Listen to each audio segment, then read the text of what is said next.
personal. Sí.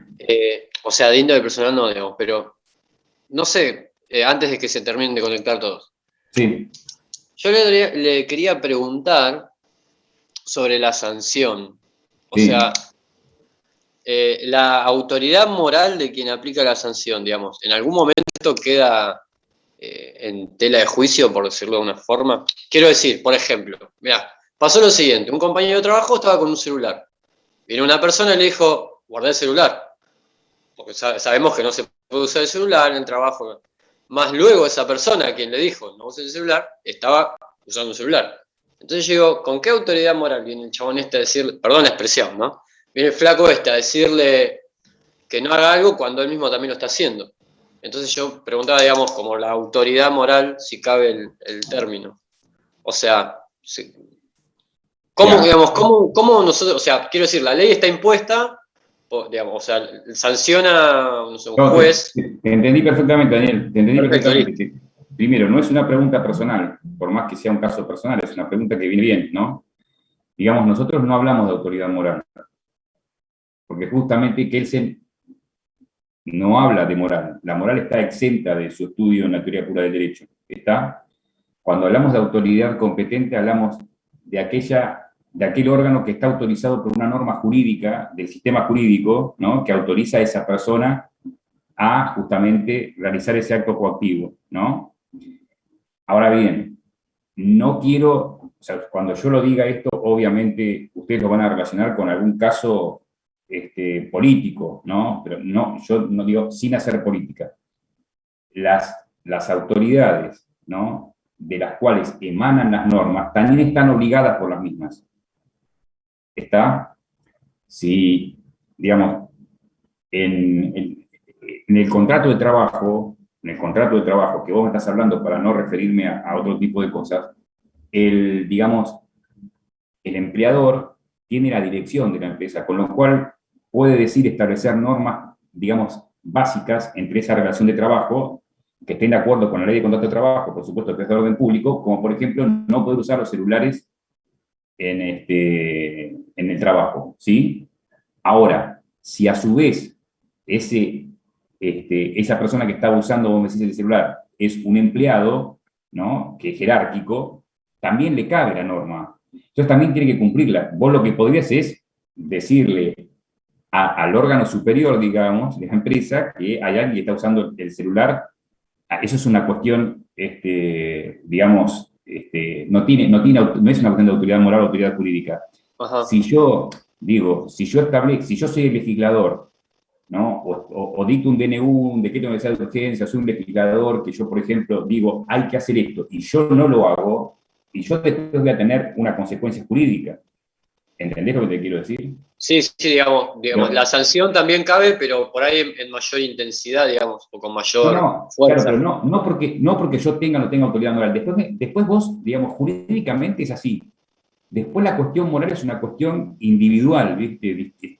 Porque inclusive hay cuestiones exentas del ámbito jurídico, ¿no? Que ya están en el campo moral, ¿no? Digamos, hay Claro. cuestiones, ¿viste? Suponete, ir con una Ferrari a 200 kilómetros por hora, como hizo un presidente, para no hablar de la actualidad, por la ruta 11, ¿no?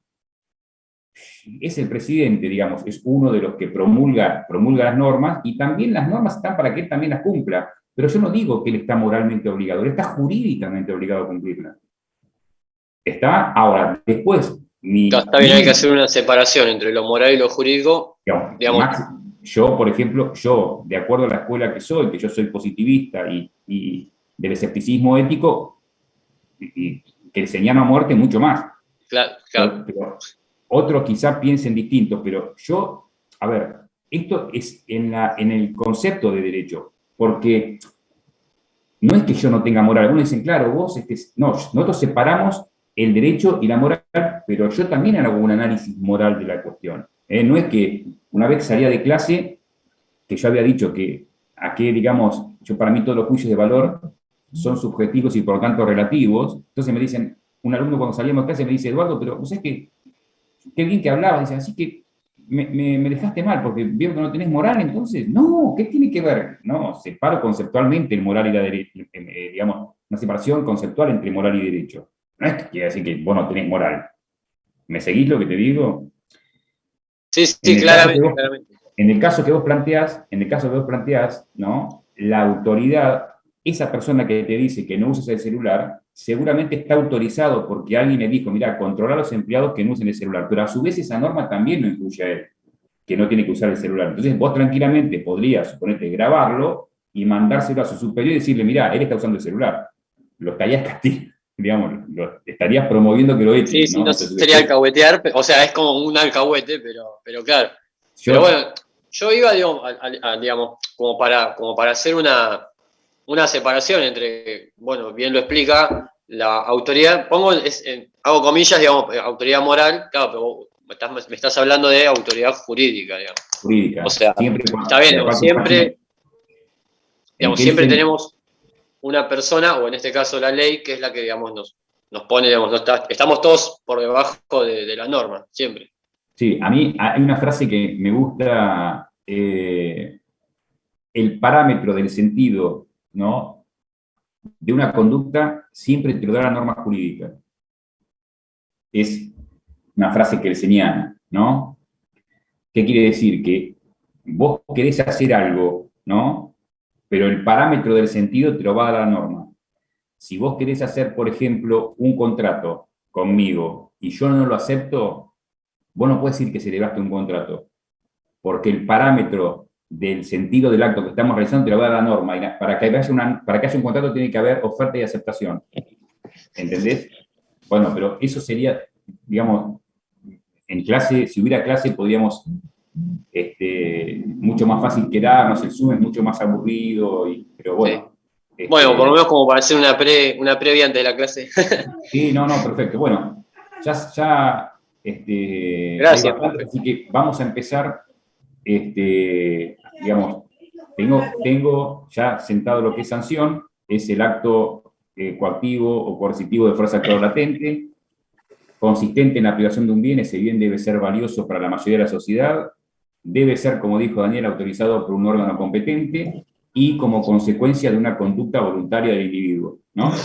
Después teníamos lo que era acto antijurídico en sentido genérico para Kelsen, independientemente de las definiciones que dimos la clase que intentó dar Kelsen en la clase pasada, es la conducta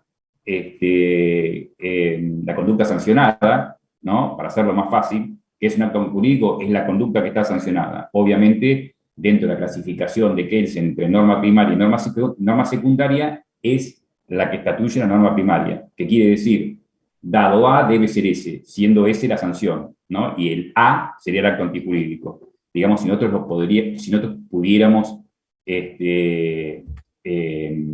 hacer una norma lógica, ¿no? Sería, dado A debe ser S. ¿Ustedes vieron norma primaria y norma secundaria en Kelsen? Sí, ¿no? Pregunto, ¿ya lo han visto? Bueno, lo deberían haber visto. Si no, lo vamos a ver seguramente en la clase de repaso.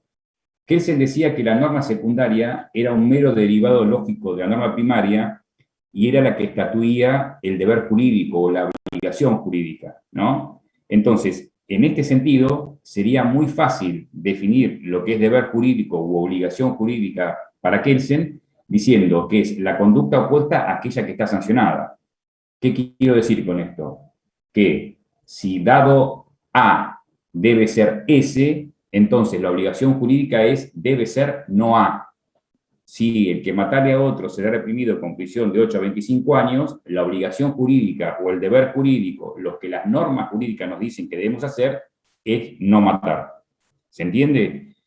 Kelsen, en el ámbito del derecho penal, es muy sencillo porque es justamente la conducta opuesta a aquella que está sancionada. Ustedes saben que hay infinidad de normas que no contienen sanción, ¿no?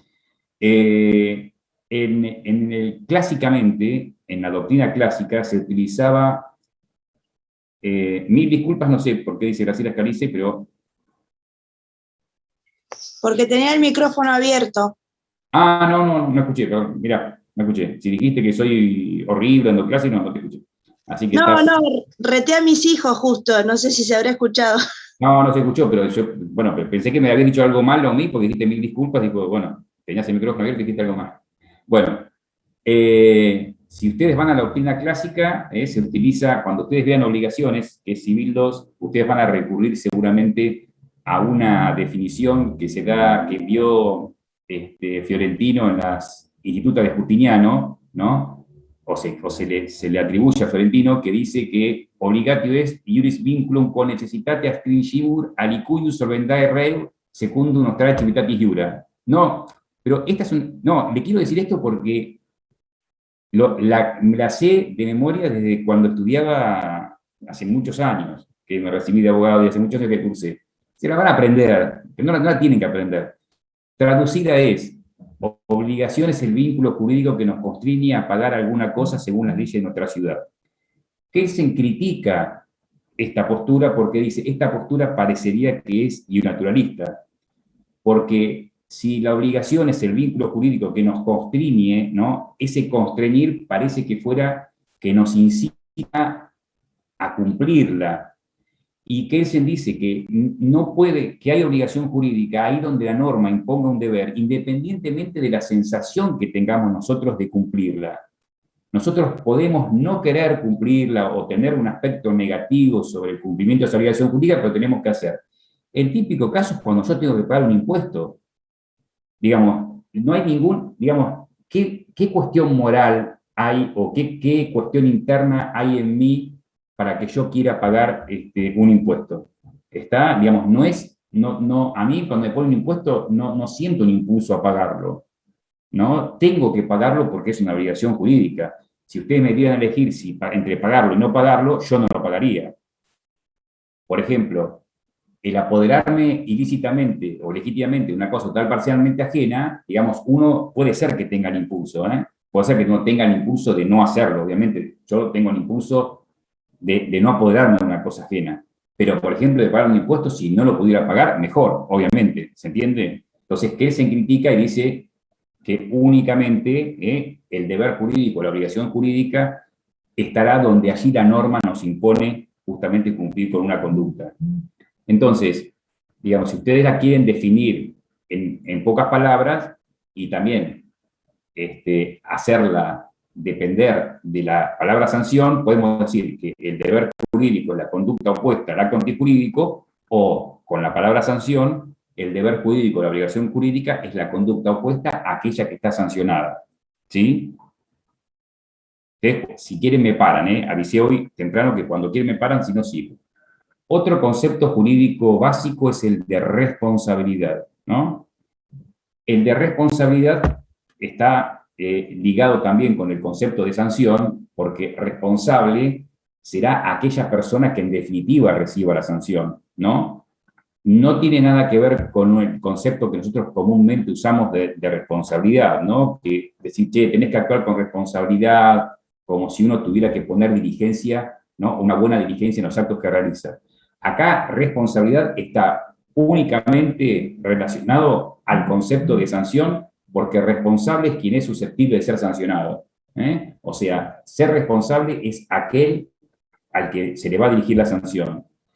¿Y por qué no decimos que responsable es aquel que cometió el acto antijurídico? Claramente, ustedes lo han visto en la tercera definición que hace Kelsen, que no siempre son idénticas las personas que realizan el acto antijurídico con las personas que son susceptibles de ser sancionadas, con las personas que efectivamente son sancionadas. ¿Qué caso ¿Puede vimos? ser el caso del padre, profe? Exacto, Andrés, muy bien. El caso de los padres que responden por los hechos de los hijos, digamos, si un hijo realiza un acto, entonces el que va a recibir la sanción es el padre. Y recién Daniel, no sé, no lo veo, porque te había estado abajo, te pusimos arriba en el Zoom. Daniel, me dio un ejemplo de, estamos hablando justamente de una relación laboral. Si vos como empleado, por ejemplo, en tu lugar de trabajo, yo no sé si estás en un comercio o algo, yo voy a comprarte algo y vos me tirás con un vaso y me lastimás la cara, ¿no? Si bien el único responsable penalmente va a ser vos, o sea, el único que puede recibir una sanción penal va a ser vos, quien te emplea es responsable por el daño que me causó porque fue en su negocio. O sea, el patrón responde o el empleador responde por los hechos del empleado, los maestros responden por los actos de los alumnos, los padres responden por los actos de los hijos. Por eso se han dado cuenta que cuando, por ejemplo, un alumno se lastima en un colegio, quien responde es el colegio, digamos. Tendrá compañía de seguro, lo que ustedes quieran, digamos, eso será línea de otro costal, pero quien responde es el colegio por el hecho del propio alumno. Y ustedes me dicen, no, pero lo empujó un compañerito. Sí, pero la maestra justamente, y el colegio, está para evitar eso. Entonces, si un compañerito lo empujó, el chico se cayó y se quiebra el brazo, el responsable es el colegio. ¿Qué sanción va a recibir? Una sanción de tipo civil. Tiene que reparar el perjuicio causado.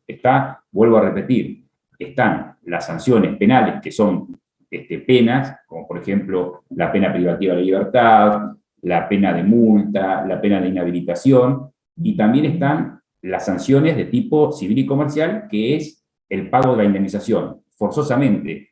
¿Dónde está la sanción? Digamos, a mí me imponen que yo pague en concepto de indemnización a María, por ejemplo, porque le rompí los lentes, 20.000 pesos, y si yo no lo pago, ella me puede embargar los bienes y me puede ejecutar forzosamente los bienes. En esa ejecución forzosa está el acto coactivo, ¿se entiende? Que consiste en la aplicación de un bien, lo dicta una autoridad competente que es el juez, y como una consecuencia voluntaria del individuo, mía, que fui la que le rompí los lentes. ¿Se entiende hasta acá?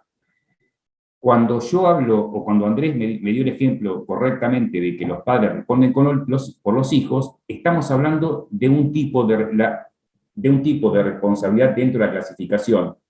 La responsabilidad puede clasificarse de dos formas. Una, directa o indirecta, ¿no? Directa es cuando hay identidad entre el sujeto que realiza el acto antijurídico y el que es sancionado. Yo, por ejemplo, le rompo los lentes a María y yo tengo que indemnizarla, entonces ahí hay identidad. Y la responsabilidad indirecta, que es cuando no hay identidad. Justamente hay alguien que responde o que recibe la sanción por un tercero. El padre respecto a un acto que hizo el hijo, el empleador respecto a un acto que hizo el empleado, y todos los ejemplos que dimos en la actualidad. Y la segunda... Ahora tengo una duda, profe. Sí. Si mi hija de 7 años comete un homicidio, no está en condiciones de acatar una sanción, ¿por qué tengo yo que responder por los actos de mi hija? No, por eso, digamos, ahora lo vamos a ver eso. Son dos tipos de cuestiones distintas.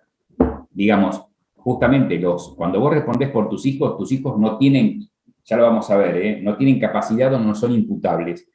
Pero eso a los fines de realizar actos jurídicos válidos o de recibir una sanción de tipo penal. Pero sí, vos sos responsable por el hecho que va a causar tu hijo, pero no de un tipo de responsabilidad penal. Vos no vas a ir preso, vos tenés que reparar el daño y perjuicio causado. ¿Se entiende?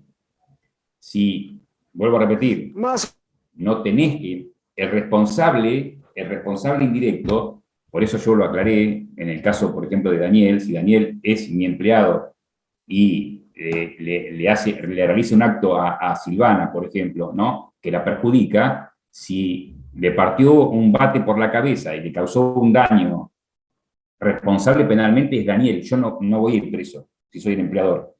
Pero si ella demanda por daños y perjuicios, yo tengo que pagarle, porque yo respondo por los hechos de Daniel, ello independientemente.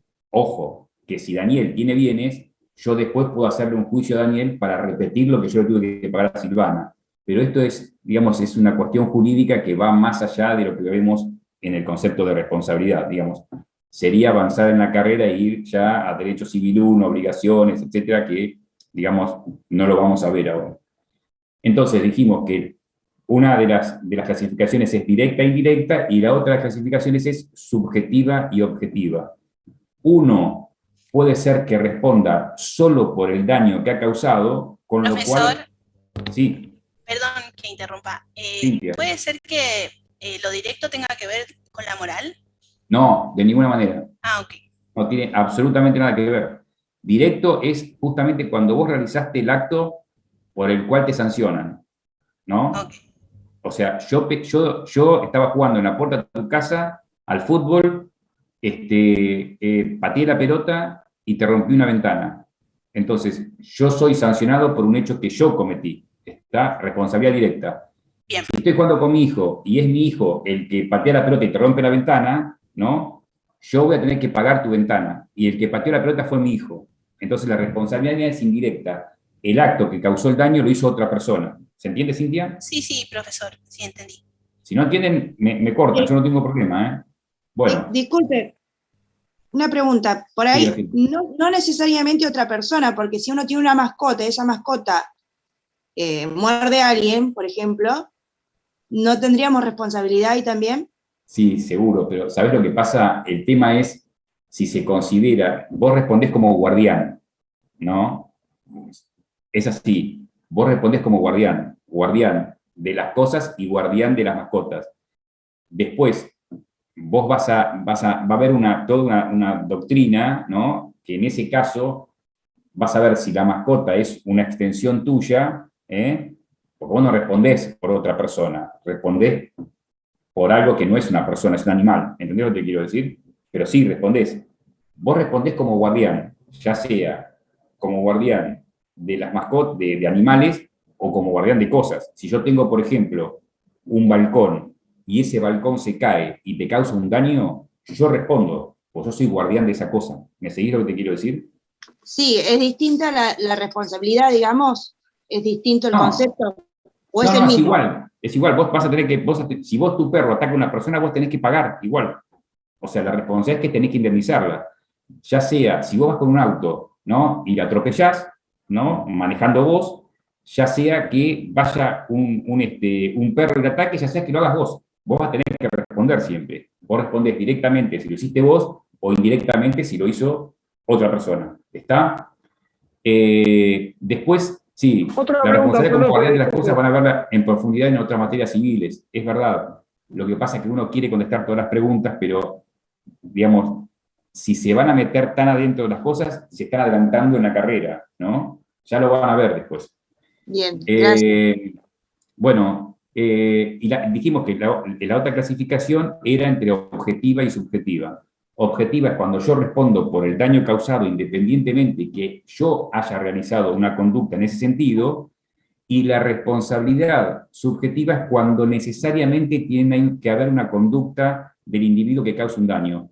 ¿Yo cómo puedo actuar para causar un daño? Yo puedo actuar negligentemente, vale decir, cuando yo no cumplo con las diligencias necesarias que el acto requiere, entonces yo voy a ser responsable a título de culpa. ¿Está? La culpa es la omisión de las diligencias necesarias que se requiere en un acto. ¿Está? Cuando no quiere decir que una persona sea culpable, como ustedes lo ven en televisión. Quien actúa con culpa causa un daño porque omite las diligencias, pero no quiere causarlo. Es negligente o imprudente. Por ejemplo, todos deberíamos, cuando salimos con el auto, ¿no? Revisar que el auto frene. Entonces, si uno sale con el auto sin revisar que el auto frena, ¿no? Y le causa un daño a una persona, yo tengo la obligación de reparar porque omití cumplir con las diligencias necesarias. En cambio, si por ejemplo yo salgo con el auto y la veo a Graciela, que está cruzando, y la atropello porque no me gustó la pregunta que me hizo, claro, le apunto, yo no es que omití las diligencias necesarias. O si las omití, las omití adrede. Entonces, yo actué con la intención de causar un daño. O sea, yo actué dolosamente. Entonces, uno puede, reitero, en la responsabilidad subjetiva, actuar culposamente, que es cuando uno omite las diligencias necesarias, o uno puede actuar dolosamente, que es con la intención de causar un daño. Después, porque algunos me van a preguntar, antes que me pregunten, y no voy a discutir sobre esto, ¿no? Porque es harina de otro costal, la van a ver en penal, está también lo que se dice, porque ustedes lo van a escuchar alguna vez, el dolo eventual, ¿no? Cuando, les voy a dar un ejemplo que ocurrió, cuando uno quiere causar un daño, pero no de la magnitud que causa. O sea, uno se le representa que puede causar un daño, pero no el daño que causa. Uno está jugando al fútbol, ¿no? Esto ocurrió en un partido de rugby en Entre Ríos. Estaban en un rack, en una montonera, para que, digamos, como comúnmente se le dice, y uno que estaba enojado le pega una patada a otro. Le pegó una patada, le rompió la cabeza y se murió la persona. Entonces, digamos, ¿lo quiso matar? No, no lo quiso matar, pero le quiso causar un daño. ¿Está? Esto es dolo eventual. ¿Está? Pero no vamos a discutir sobre eso. La misma figura se utiliza cuando uno va a 120 kilómetros por hora, digamos, por una avenida, por una calle, ¿no? Que antes se decía que era imprudente la persona, y ahora dice, no, uno yendo a 120 kilómetros que tenés que representar que podés causarle un daño grave a un tercero. Entonces no sos imprudente, actuás con dolo eventual. ¿Está? Bueno, después, otro concepto jurídico básico. Una preguntita. Sí. No me queda claro la diferencia. Si el código dice que mi hija de 8 años es inimputable para determinados delitos, ¿en qué tendría que responder yo, siendo su padre, por determinado acto que pueda llegar a ocurrir? Te vuelvo a repetir. Estás confundiendo lo que es digamos, la imputabilidad, o sea, que es la capacidad que tiene tu hija para recibir una sanción, ¿no? Que no la tiene, porque es menor de edad. Los menores de 16 años no pueden recibir sanciones penales, y vos no la vas a recibir por ella. Pero vos vas a responder por los daños y perjuicios que ella cause. ¿Está? Profesor, no. Sí. O sea, quiere decir que una cosa es la imputabilidad y la otra cosa son los daños y perjuicios, dos cosas aparte. No, pero la imputabilidad todavía no lo vimos, Cintia. Ah, perdón. Yo Adelante. lo que quiero decir es, para que ustedes, porque por eso yo sabía que esto iba a causar una discusión. Las sanciones no son solo sanciones penales, ¿no? Las sanciones penales son penas, ¿no? Las penas únicamente se aplican a las personas que cometieron el hecho, que fueron partícipes en el hecho. Porque yo, si por ejemplo le digo a mi hijo, toma el arma, andá y pegar un tiro a María Lombardini, yo soy el responsable penalmente porque incité a cometer un homicidio. Claro. ¿Está?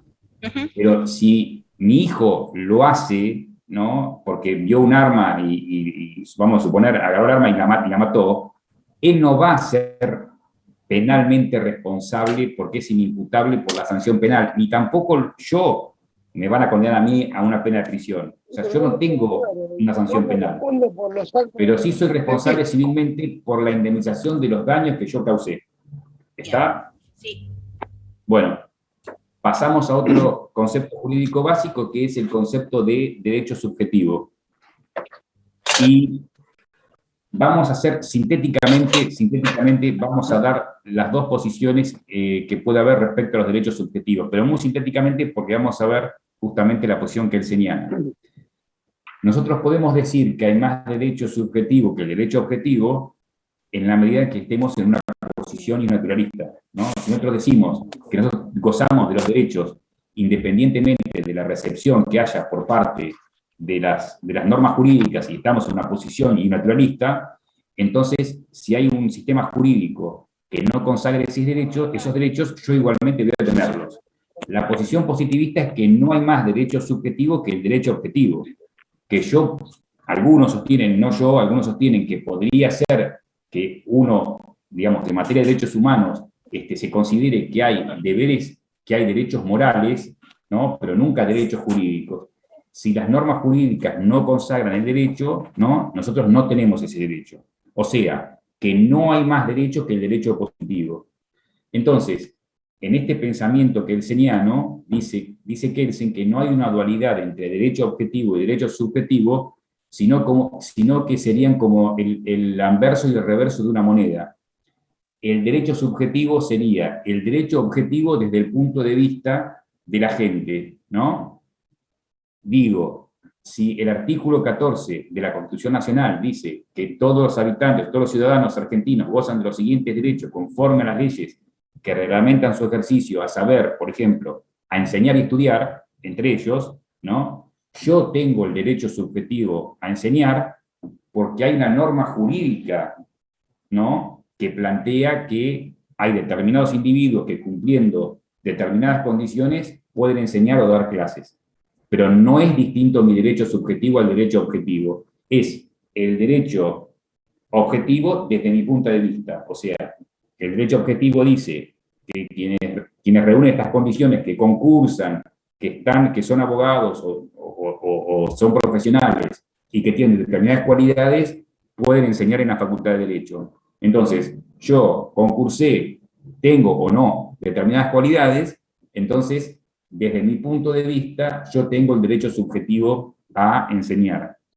Entonces, si alguien me prohibiera enseñar sin ninguna causa justificada, yo puedo recurrir a la justicia para que justamente me repongan en ese derecho.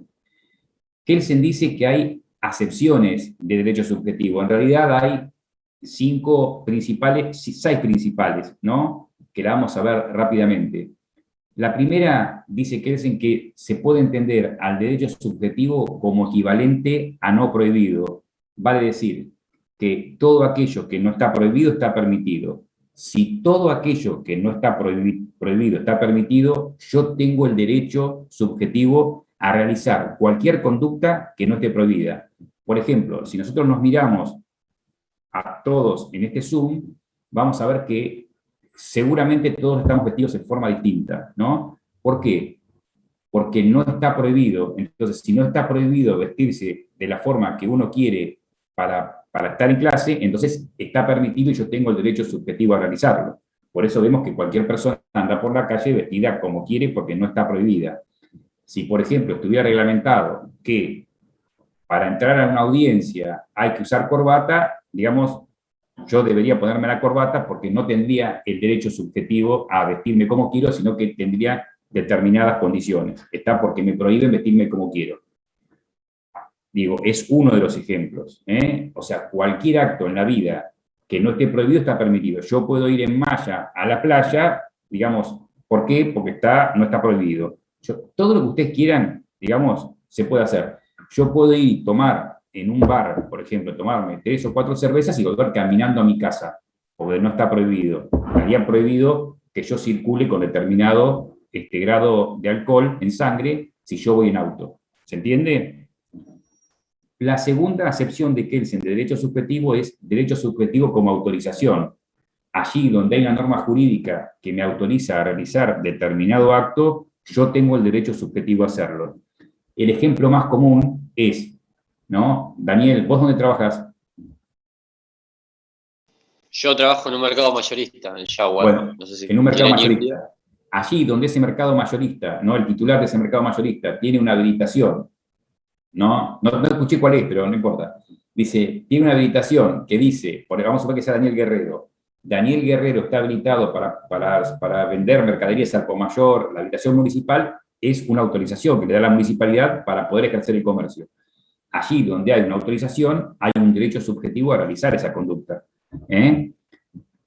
La tercera acepción para Kelsen es como equivalente o como correlato a una obligación activa, ¿no? Allí donde hay alguien que tenga que hacer o darle algo a alguien, tiene que haber una persona como correlato que tenga el derecho a que le hagan o que le den. Ergo, si por ejemplo Graciela firmó un pagaré, ¿no? Que dice en el día, hoy es 23, el día 24 de septiembre pagaré a Eduardo Gambini la suma de pesos 8.000, allí donde Graciela tiene una obligación de dar algo, en este caso dar dinero, hay otra persona, que es Eduardo Gambini, que tiene el derecho subjetivo a que le den. ¿Está? O sea, es un correlato. Si uno está obligado, otro tiene el derecho subjetivo a que le den o que le hagan, ¿no? Porque puede ser por un servicio. Y Kelsen dice, la cuarta acepción es como correlato una obligación pasiva, porque hay algunas personas que tienen la obligación activa, que es de hacer o de dar, y todos tenemos obligaciones pasivas, por ejemplo, de no hacer. Entonces, allí donde haya alguien que esté obligado a no hacer, debe haber alguien que tenga el derecho subjetivo a que no le hagan, ¿no? Esto es un ejemplo que damos comúnmente en el derecho de propiedad. El derecho de propiedad, ¿cómo se ejerce? Se ejerce, digamos, los demás tienen que hacerme o darme algo cuando yo estoy en mi departamento. No, pasa María o pasa Silvano, o pasa Daniel o pasa Verónica, no es que vengan y me tengan que poner plata en el departamento. Lo que tienen que hacer es no hacerme. No me tienen que tirar piedras, no tienen que hacer ruidos molestos. Entonces, allí donde haya una o varias personas que tienen la obligación jurídica de no realizar una conducta, allí va a haber una o varias personas que tienen el derecho a que no le realicen. La obligación es pasiva. ¿Qué quiere decir pasiva? Es de no hacer. Yo tengo derecho a que no me hagan, yo tengo derecho a que no me perturben. ¿Por qué? Porque hay personas que tienen la obligación a no hacerlo. ¿Está? En sentido técnico, ¿no? Kelsen dice que se entiende al derecho subjetivo como la facultad que tienen los individuos para recurrir al órgano jurisdiccional, ¿no? Y llevarle un litigio para que el juez dicte una sentencia y en definitiva sancione. ¿Qué quiere decir esto? ¿O por qué Kelsen dice que es en sentido técnico? Dicen que es en sentido técnico porque ustedes piensen, ¿no? Un ratito, cualquiera de las otras 4 acepciones que nosotros dimos de derecho subjetivo, ¿no? Por ejemplo, yo le digo a María, que no sé qué tiene puesto María, ¿tiene un suéter? No sé, bueno, vamos a suponer que, no, a Graciela, que la veo que tiene una campera roja, si no me equivoco, soy daltónico, pero creo que es roja. ¿Es así? Fucsia, fucsia. Bueno, yo soy daltónico, bueno. Por eso, son daltónicos. Yo le digo a Graciela, sacate la campera, te digo, no quiero que te vistas así. Ella me dice, todo lo que no está prohibido está permitido, ¿verdad? Y yo digo, a mí no me importa, y la saco del Zoom. ¿Qué hace ella? Si tiene el derecho subjetivo, ¿cómo hace para participar en el Zoom? Reclama participar. Reclama. Puede hacer un reclamo administrativo o, llegado el caso, un reclamo judicial. Interpone una acción de amparo porque dice, ¿cómo? Si no está prohibido de que yo me vista como quiero, el profesor Eduardo Gambini me hace vestir como él quiere. Y me lo va a ganar. Y me va a obligar a que ella esté en clase vestida como quiera. Por otra parte, si yo tengo la autorización municipal, ¿no? para vender productos al por mayor, y viene alguien y me quiere clausurar, le voy a meter una acción de amparo, porque decir, che, yo tengo la autorización para hacerlo, vos no me puedes negar a que yo venda. Si, por ejemplo, no sé quién había dicho, Graciela, creo que me había firmado un pagaré, ¿no? Y no me lo paga mañana, yo pasado mañana le interpongo un juicio, le digo, señor juez, mire, no me pagó Graciela. Entonces voy a la justicia y reclamo que lo haga. Y si, por ejemplo, Verónica tira piedras cada vez que yo estoy durmiendo para que yo no pueda dormir, ¿no? Me molesta o hace ruido molesto, yo voy a la justicia y le pido, señor juez, mire, interpongo una restricción a Verónica porque pasa todas las noches y me hace ruidos para que yo, o sea, que yo si bien gozo de derechos subjetivos como equivalente a no prohibido, autorizado, correlato a una obligación activa o una obligación pasiva, en definitiva, si yo no puedo ejercerlos por la arbitrariedad del Estado o de otra persona, yo tengo que recurrir, siempre termino recurriendo a la justicia para que un juez sentencie y sancione. ¿Se entiende? Por eso Kelsen dice que es en sentido técnico. Este sentido es muy importante que lo entiendan. No, Cintia, subjetivo no tiene que ver con el concepto de validez. El concepto de validez en Kelsen es otra cosa. Profe, una pregunta. Yo la anoté acá así medio como... La validez se entiende como existencia y obligatoriedad de la norma. Acá estamos hablando de otra cosa. Sí, decime, Daniel. Yo, bueno, anoté, en el sentido técnico, se recurre a la justicia, sí, así, al órgano que, digamos, que debería de ejecutar la ley, de analizarla y ejecutarla. Claro, pero vos decís, como es un derecho subjetivo, ¿no? Vos tenés que decir que es la aptitud o facultad que tiene el individuo que yo tengo para recurrir a la justicia, ¿no? Y que un juez dicte sentencia aplicando la sanción, ¿no? ¿Qué es esto? Es poner en movimiento el mecanismo jurisdiccional, ¿no? Y poder peticionar, es tu derecho a peticionar a la justicia, ¿verdad? Bueno, y por último, el sexto sería el derecho político que tenemos, ¿no? Obviamente, siempre hablando de sociedades democráticas, en donde uno puede ser directa o indirectamente, por medio del voto y los representantes, o en una asamblea directamente, podemos ejercer los derechos políticos de votar y ser votados, y aparte de ser creadores de normas jurídicas. Porque no se olviden ustedes, y por eso uno tiene que votar conscientemente, cuando uno vota, uno le da la potestad, digamos, a los legisladores para que van a crear normas jurídicas de carácter general. Pero ellos están facultados porque la Constitución los faculta hacerlo, pero porque previamente uno los votó.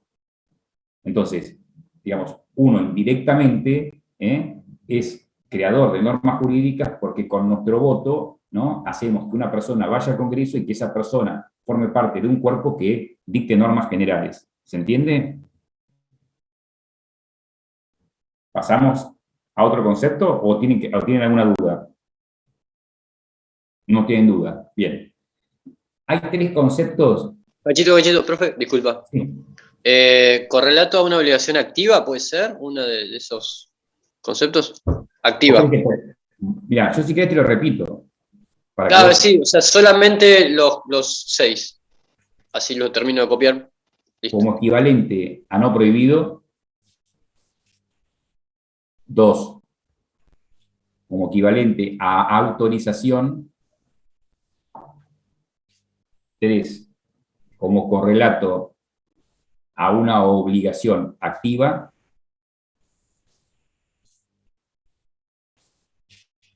4. Como correlato a una obligación pasiva. 5. Como acción procesal, y esto es en sentido técnico para Kelsen, ¿no? O sea, Kelsen entiende que la acepción técnica es como acción procesal. Y 6, como derecho político. Cintia, ¿querés decir algo? ¿Se prende la luz? No, parece que no. Bueno. Sí, profesor. Gracias. Estoy un poquito confundida, perdóneme. Pasa que lo que yo le preguntaba a la doctora Rizzo en la clase 16 del 9 lo explicó así, entonces yo ahora me quedé confundida.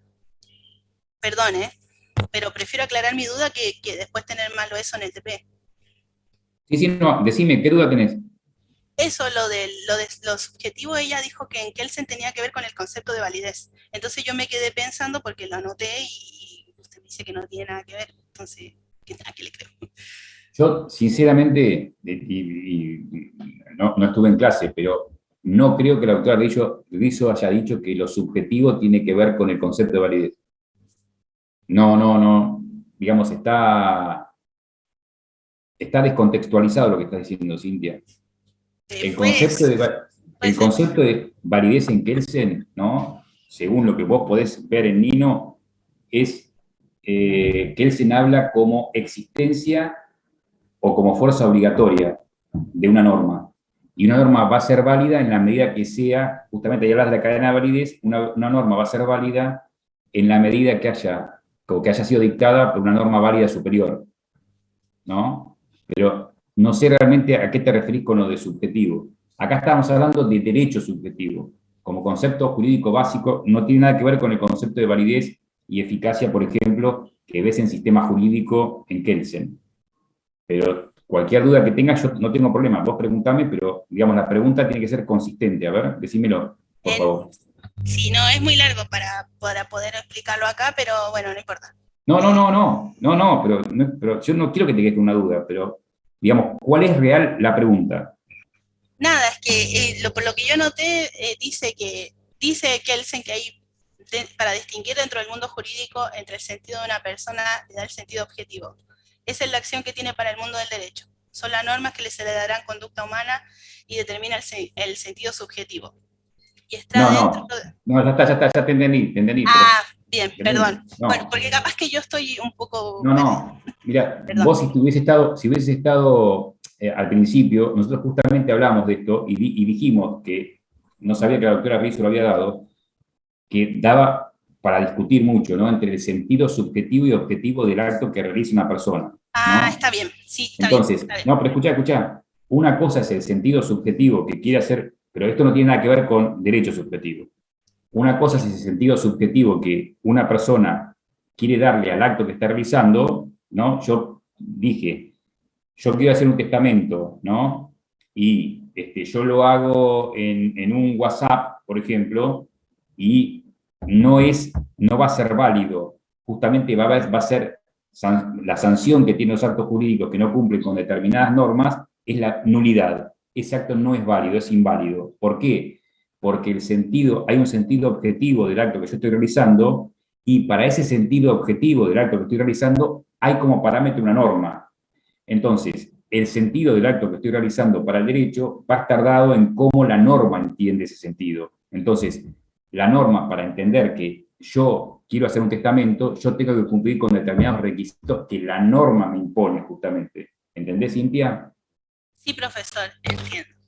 Bueno, dijimos que hay 3 conceptos jurídicos básicos que están, digamos, tienen algún tipo de relación porque, si bien son aptitudes, ¿no?, distintas, pero están relacionadas porque una es al ámbito del derecho civil, otra al ámbito del derecho procesal y la última al ámbito del derecho penal, que son los conceptos de capacidad, competencia e imputabilidad. Voy por el más fácil al más difícil para que ustedes lo puedan comprender mejor. El más fácil es el concepto de imputabilidad. Imputabilidad es aquella persona que tiene la aptitud para ser sancionada, ¿no? O sea, que reúne los requisitos que la ley exige para que le apliquen una sanción. Por oposición al concepto de imputabilidad va a estar el concepto de inimputabilidad que mencionaba Andrés hoy. Una persona es inimputable cuando no reúne los requisitos que la ley impone para ser sancionado. O sea, que no haya cumplido los 16 años, la persona es inimputable. Aquella persona que tenga un estado de salud muy alterado, ¿no? Y aquellas personas que no puedan comprender la criminalidad del acto que están realizando, ¿no? Entonces, no van a recibir una sanción penal. Ello, quiero aclarar, ¿no? Si ustedes muchas veces dicen, y hay un loco que anda suelto que mata a las personas. Si es un loco, vamos a suponer que al hacerle un estudio, ¿no?, una pericia interdisciplinaria, se dan cuenta que esa persona no puede discriminar lo bueno y lo malo, o sea, no comprende la criminalidad del acto que está realizando, no quiere decir que no la sancionan y que queda suelta. Quiere decir que no recibe una sanción penal, pero lo van a poner a disposición de un juez de familia y ese juez de familia puede decidir la internación. Hay personas que están internadas en hogares psiquiátricos toda la vida, o sea que no van a salir porque son peligrosos para sí y para terceros. Esta internación, que es compulsiva, ¿es una sanción? Pregunto. Sí. No. ¿Por qué?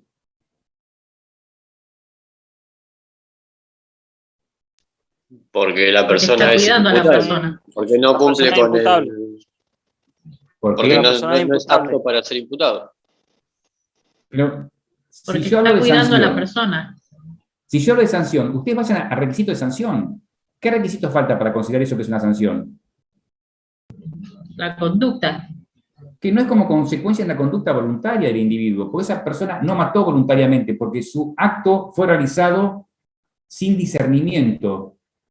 Que un acto, para que sea voluntario, tiene que ser realizado con intención, discernimiento y libertad.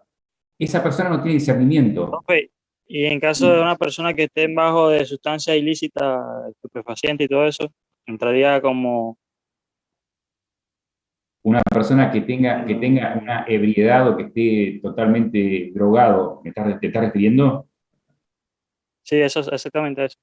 Sí, bueno, digamos, hay que analizar el caso concreto, ¿está? Porque hay que analizar el caso concreto. Esto, por eso yo no lo dije, ¿no?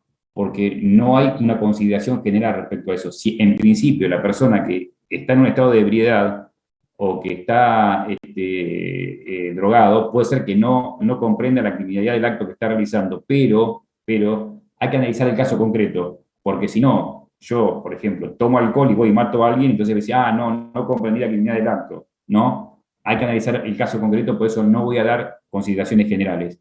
Lo único que digo que, en principio, los menores de 6 años, aquellos que tengan las facultades mentales alteradas de una gravedad, son inimputables.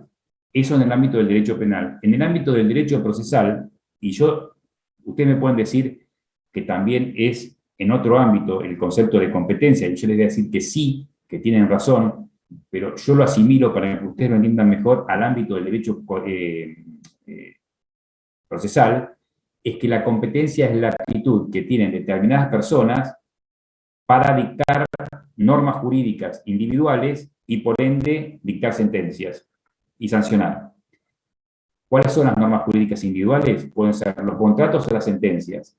¿Quiénes están facultados para dictar esas normas individuales que son las sentencias? Los jueces. Entonces, ¿quiénes tienen la aptitud para dictar una sentencia y sancionar? Un juez. ¿Por qué digo esto? ¿Y por qué lo escindo de otro tipo de competencia? Que ustedes me pueden decir que sí, que el concepto de competencia es más amplio, y me dicen, por ejemplo, una persona del Ministerio de Asuntos Agrarios es competente para atender cualquier problema del campo. Sí, es verdad.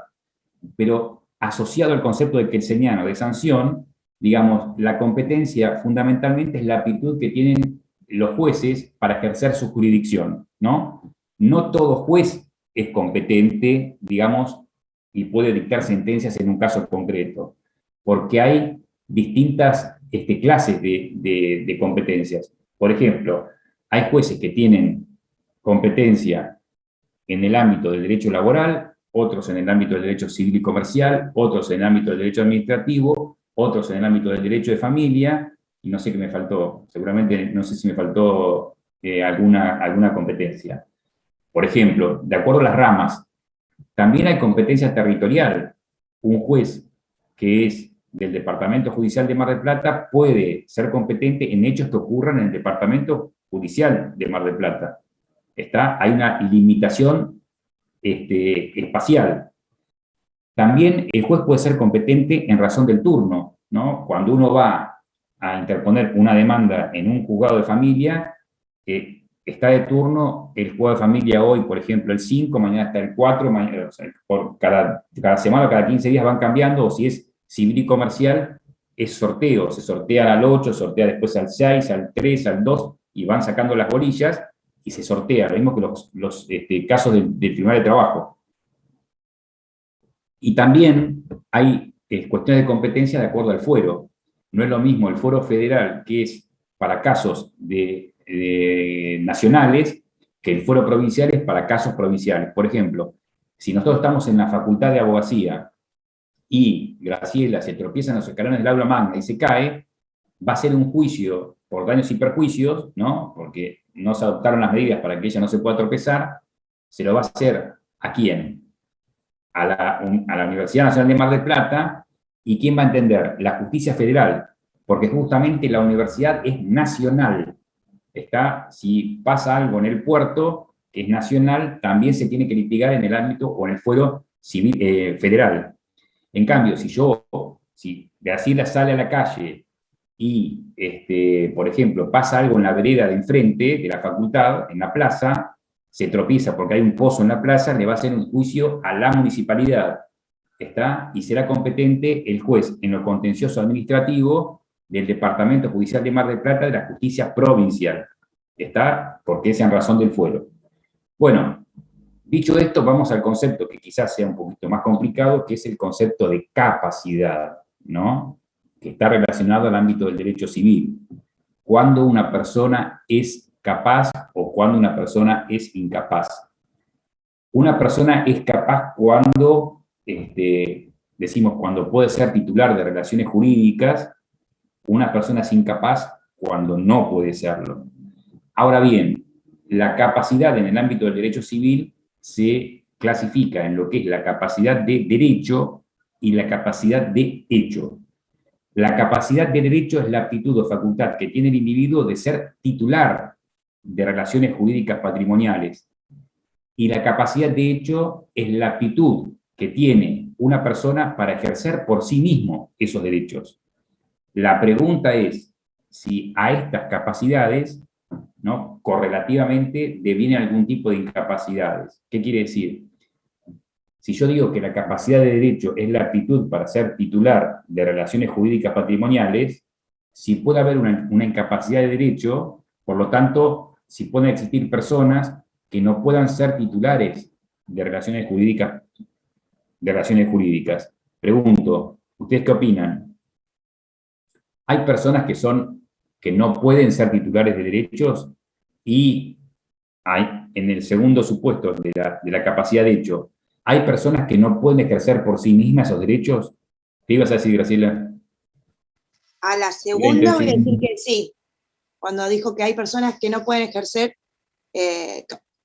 a lo que me refiero, que necesitan a alguien más para ejercer sus derechos. Se corta. ¿Soy yo el que estoy frisado? Bueno, Ahí a ver. está, ahora Sí, sí. ahora sí. ¿Me repetís la pregunta, por favor? Sí. La capacidad de derecho es la aptitud o facultad que tiene una persona de ser titular de relaciones jurídicas, ¿sí? Sí. O sea, de ser titular de derechos y obligaciones, dicho de otra forma.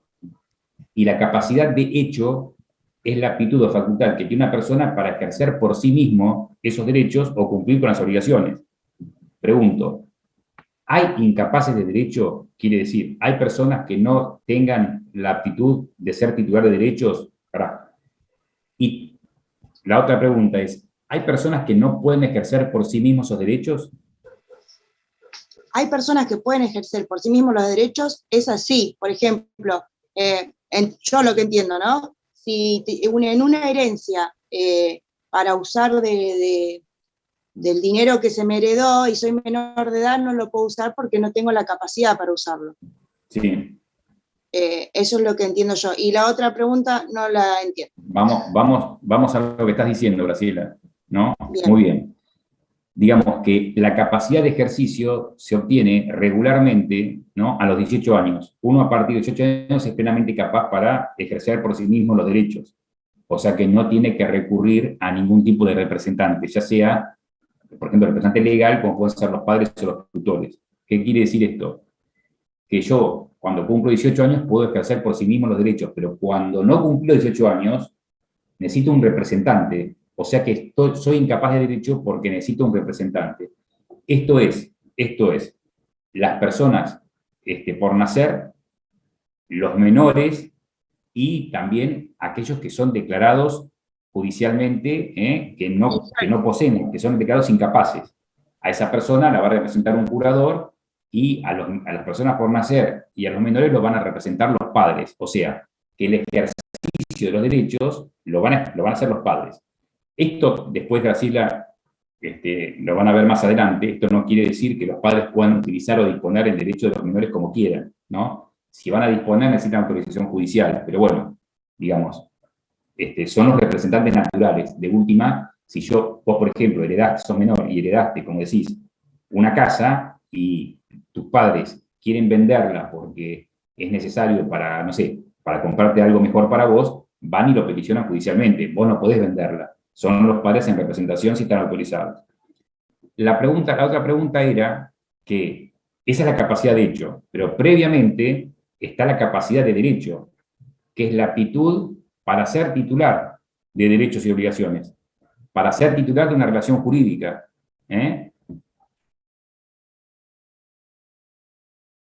Digo, ¿hay incapaces de derecho?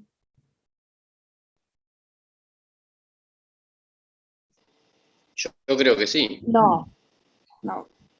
A ver, Daniel, decime por qué sí y Graciela por qué no.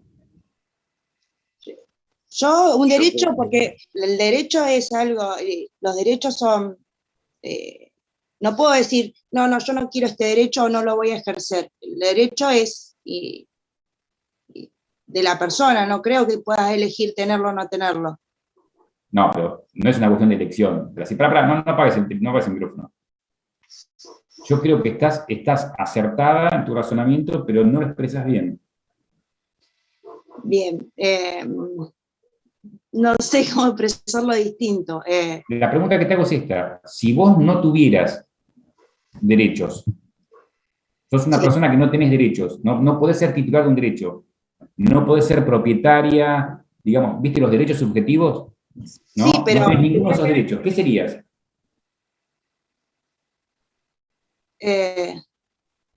No sé, porque no creo no poder tener ningún derecho. Pero ¿en qué sistema que hubo hace mucho tiempo había personas que no tenían derechos? En la esclavitud. Sí, no señora. Sé. Sí, señora. Entonces tenés que decir que en nuestro sistema jurídico, al no existir la esclavitud, no puede haber personas que tengan una incapacidad absoluta de derecho. Porque si claro, hay incapacidades, hay incapacidades por edad, incapacidades por insano, por otras Pero cuestiones. pará, pero esa incapacidad es de hecho. Ah, de hecho, bien. Una cosa que vos puedas hacer, te lo digo en términos coloquiales, una cosa que vos puedas ser dueña de una casa es la capacidad de derecho, la otra cosa es que vos puedas administrar o disponer de esa casa, que es la capacidad de hecho. La pregunta es, ¿vos podés ser incapaz de hecho? Sí, los menores y los insanos son incapaces de hecho. ¿Pero son incapaces de derecho? No, pueden ser titulares de derechos. ¿Se entiende? Porque Ahora comprendí mejor la pregunta. Con ese Bueno. ejemplo me quedó más claro. ahora, quiero decirles algo para que ustedes, digamos, lo van a ver después en contratos conmigo, en el artículo 1001 del Código Civil y Comercial, hay inhabilidades o incapacidades relativas de derecho, ¿no? Por ejemplo, los cónyuges pueden optar por dos sistemas cuando se casan. Pueden optar, digamos, en cuanto a los bienes, por un sistema de bienes propios, cada uno conserva sus bienes, o un sistema de comunidad de bienes. Bueno, los cónyuges no pueden contratar entre sí en un sistema de comunidad de bienes, o sea que no pueden ser titulares de esa relación jurídica, no se pueden comprar y vender. Si yo soy juez, o si yo soy abogado, si yo soy abogado, yo no puedo en un juicio, se está discutiendo la titularidad de un auto, yo no puedo comprarlo el auto. ¿Se entiende? Es una incapacidad relativa que yo no tengo derecho. Yo no puedo ser titular de ese derecho. Si yo, por ejemplo, soy contratista, ¿no?, de obra y soy funcionario del Estado y se licita la obra de una ruta, yo no puedo ser titular de ese derecho a construir. Yo no lo tengo porque hay una incompatibilidad jurídica. ¿Se entiende? O sea, que hay incapacidades relativas de derecho, pero no incapacidades absolutas de derecho. Una cosa que digo, y lo pronuncié adrede, cónyuge, porque algunos dicen cónyuge, mal dicho, porque no hay diéresis, es cónyuge, G-E, cónyuge, así se pronuncia, ¿está? Bueno, viste que García lo pronunciaba mal, seguramente, lo está repitiendo, muy bien. Aprendiste algo, aparte de otra cosa. Bueno, y por último, y con eso terminamos, está el concepto jurídico básico de persona.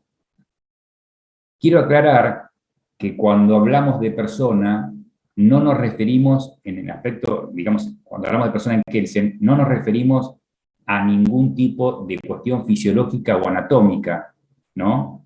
Sino que como estamos hablando de Kelsen, ¿no?, la persona será aquella que una norma jurídica lo autoriza a ser titular de determinados derechos, ¿no?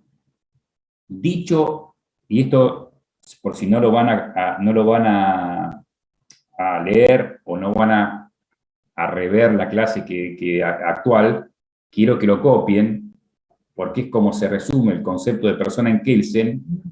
Para Kelsen, una persona es un centro de imputación normativa. Esa sería la definición. Para Kelsen, una persona es un centro de imputación de normas o un centro de imputación normativa. ¿Qué quiere decir con esto? ¿No? Que hay titulares de derechos y obligaciones, o sea, que hay personas, ¿no?, que pueden ser titular de un derecho, ejercer un derecho por sí o por medio de un representante, y pueden cumplir con obligaciones por sí o por medio de representantes, que no son seres humanos. O sea, no hay que confundir la cuestión anatómica o fisiológica de persona que entendemos, o decía Blesarfield, ¿no?, que la persona de existencia física era todo ente que revistiese signos característicos de humanidad, se refería a una persona física, ¿no? Digamos, ese concepto dentro del concepto de persona jurídica hay que sacarlo, porque en realidad la persona es, como decía Vélez, todo ente susceptible de todas aquellas personas que revisten signos característicos de humanidad, todos nosotros somos personas, pero también son personas aquellos entes que las normas les permiten ser titulares de derechos y obligaciones, como por ejemplo las asociaciones, las sociedades anónimas, las sociedades de responsabilidad limitada, las fundaciones, también son personas y no tienen 2 ojos, no tienen corazón, no tienen cerebro, pero ¿qué tienen? Así como nosotros tenemos esto, también las personas jurídicas tienen órganos, ¿no? Y actúan en base a sus órganos. ¿Cuáles serán los órganos? Por ejemplo, en una sociedad anónima, el órgano principal será la asamblea, que es como si fuera nuestro cerebro, ¿no? La asamblea designa a un directorio que va a representar a la sociedad, ¿no? Cuyos actos en ocasiones en ejercicio de las funciones se imputan a la sociedad y que son como los brazos y las piernas que ejecutan las decisiones de la asamblea. ¿Se entienden? Entonces, en este caso, hay una persona que obviamente una sociedad anónima no la vemos como con 2 piernas, no. Si ustedes ven al presidente de la sociedad anónima, no es la sociedad anónima misma, porque cuando él habla como presidente de la sociedad anónima, el acto se le imputa a la sociedad anónima y no a él. ¿Se entiende? Bueno, este es el concepto de persona. ¿Alguien quiere decirme algo?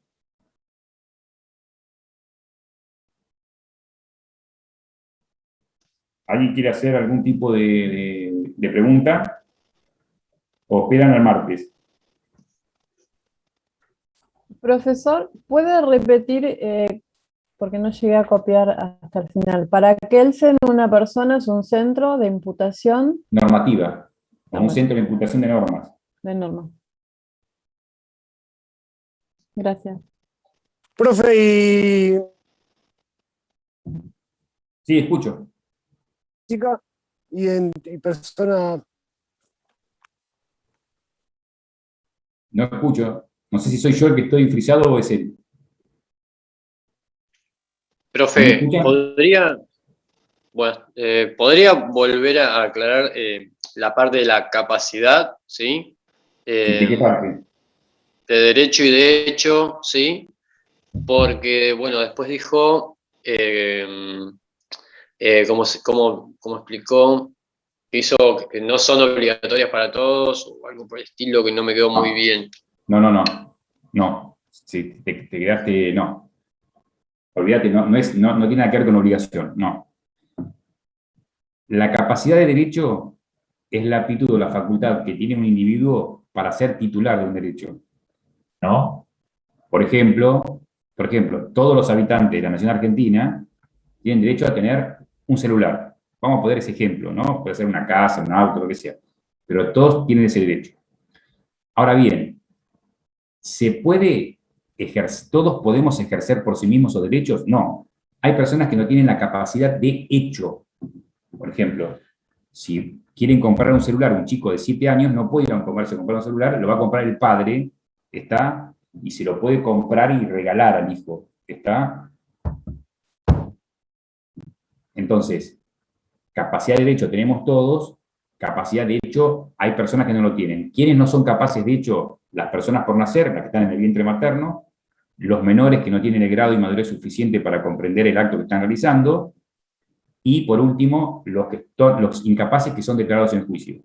Estas personas van a ejercer los derechos por medio de sus representantes, que son los padres o el curador en su caso. ¿Hay incapacidades de derecho? Dijimos que la única incapacidad absoluta de derecho sería en un sistema donde existiera la esclavitud, donde hay personas que no tienen derechos, no pueden ser titulares de derechos. Ahora bien, hay incapacidades relativas de derecho, que es cuando a determinadas personas no se les permite ser titulares de alguna relación jurídica. A los cónyuges, contratar entre sí cuando han optado por el sistema de comunidad de bienes, los administradores respecto a los bienes que están administrando, los jueces respecto a los bienes que están en los casos que están en su juzgado, y los abogados, por ejemplo, respecto a los casos que están llevando en juicio. Viste que muchas veces, yo no sé, soy abogado de un divorcio, y digo, se están divorciando, se está matando, tienen que vender en la casa, la van a vender de barata, la compro yo. No la puedo comprar. Ni siquiera por interposa esta persona, ni siquiera puedo decirle a otro que la compre. Yo no puedo ser titular de esa relación jurídica. No puedo ser comprador. No puedo ser comprador, no puedo ser titular de un derecho. Pero de ese derecho. O sea que es una incapacidad relativa, que el código, para no llamar la incapacidad relativa, la llama inhabilidades especiales, pero lo vas a ver cuando veas contratos.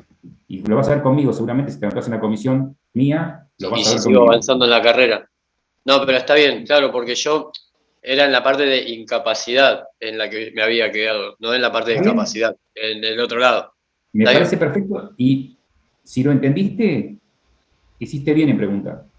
No, claro, porque yo, o sea, como que quedó muy medio en el aire, de acuerdo al ritmo en el que voy tratando de anotar, y claro, no me había quedado claro, en la parte de la capacidad, está bien, derecho, la capacidad de derecho y la capacidad de hecho, ahí lo tengo anotado, y claro, en la parte de incapacidad es la que me había quedado, la parte esa es, que no, digamos, no son, ay, no me sale la palabra. No, la incapacidad Bueno, de derecho, digamos, no existe absolutamente porque no hay esclavitud, hay una incapacidad relativa que son las inhabilidades de derecho, y después hay incapaces de hecho, que son los que no pueden ejercer por sí mismos los derechos, que vuelvo a repetir, son las personas por nacer, los menores que no tienen edad y madurez suficiente para comprender el acto que están realizando, y los incapaces que son declarados en juicio, porque hay mayores de 18 años que tienen determinada, por ejemplo, patología, que hacen que no puedan ejercer por sí mismos esos derechos, y a esa persona se nombra un curador que va a ser el representante. ¿Está? Vamos a suponer, vos sos un incapaz absoluto, digamos, sos un incapaz, una persona que no te puede manejar en la vida, la nombran a Verónica curadora tuya, y Verónica va a cobrar tu jubilación o tu pensión, te la va a administrar, te va a pagar las expensas, te va, digamos, no es que vos, digamos, no vas a tener comida en tu casa, ella va a ir, si vos no puedes hacer nada, suponete, va a ir al supermercado, te va a comprar la comida, tendrá que rendir cuentas, ¿está? Esos derechos que vos tenés de alimentarte, de comprar, de tener una propiedad, de pagar las expensas, no lo ejercés vos por vos mismo, lo ejercés por medio de tu representante, ¿está? O sea, tenés el derecho, pero no lo podés ejercer por vos mismo. ¿Alguna otra pregunta? Doctor, en el chat hay un comentario que dice personas jurídicas y personas naturales. No sé si la persona tenía una duda acerca de No, la diferencia. yo lo vi eso, pero ¿sabés una cosa, Lu? Que cuando escribió eso después se fue del chat y yo quería que me lo aclare qué quería decir. Pero fíjate que se fue del chat. Ah, bien.